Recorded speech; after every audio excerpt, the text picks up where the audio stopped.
সেই দিন সন্ধ্যায় রিনি বাড়ি ফিরে খুব মন খারাপ করে বারান্দায় বসেছিল।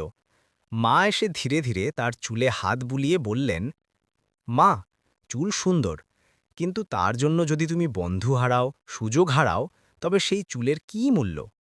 রিনি চুপ করে রইল। চুল তার গর্ব ছিল, কিন্তু মায়ের কথা তাকে ভাবিয়ে তুলল। ঠিক তখন পাশের বাড়ির ছোট্ট নূপুর দৌড়ে এসে বলল, আপু, আমার আঁচড়াটা একটু ঠিক করে দেবে? চুল জট লেগে গেছে। রিনি হাসি মুখে নূপুরের চুল আঁচড়াতে লাগল। নূপুর বলল, আপুর মতো চুল আমার হলে আমি খুব খুশি হতাম। নূপুরের নির্ভেজাল কথায় রিনি বুঝল, সৌন্দর্য ভাগ করলে বেড়ে যায়, আর অহংকার করলে ছোট হয়ে যায়। নান্দাইল গ্রামের ছোট্ট মেয়েটির নাম রিনি। ছেলেবেলা থেকেই তার সবচেয়ে প্রিয় সম্পদ ছিল তার লম্বা চুল। মায়ের হাতের নারকেল তেলে যত্মে বড় হওয়া সেই চুল যেন গ্রামের সকালের রোদের মতো ঝলমলে। স্কুলে যেতে না যেতেই সবাই বলত, রিনির চুলটা দেখো, এত সুন্দর চুল কেউ কি দেখেছে?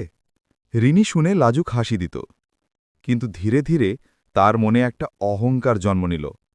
সে ভাবতে লাগল, আমার মতো সুন্দর চুল আরও কি কারো আছে?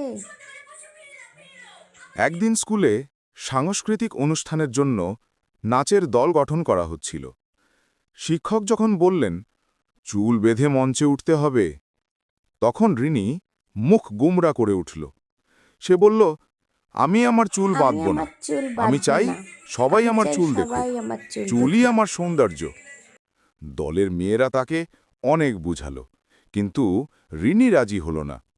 শেষে শিক্ষকও বললেন, অহংকার ভালো নয় রিনি। কিন্তু রিনি শুনল না, আর সেই কারণে দল থেকে তার নাম কেটে দেওয়া হলো।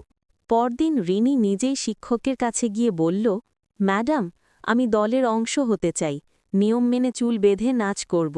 আমি বুঝেছি চুলের সৌন্দর্য আমার, কিন্তু তার জন্য আমি কাউকে হারাতে চাই না। শিক্ষক হেসে বললেন, এই তো আমার রিনি, সত্যিকারের সৌন্দর্য বিনয়ী। সেই অনুষ্ঠানে রিনি দারুণ নাচ করেছিল। তার চুল সেদিন বাঁধা ছিল, কিন্তু তার হাসি আর আত্মবিশ্বাসী সবার নজর কাড়ল। চুল বড় হলে গর্ব হয়, কিন্তু অহংকার হলে মানুষ ছোট হয়ে যায়। এরপর অনুষ্ঠান শুরু হয়ে গেল।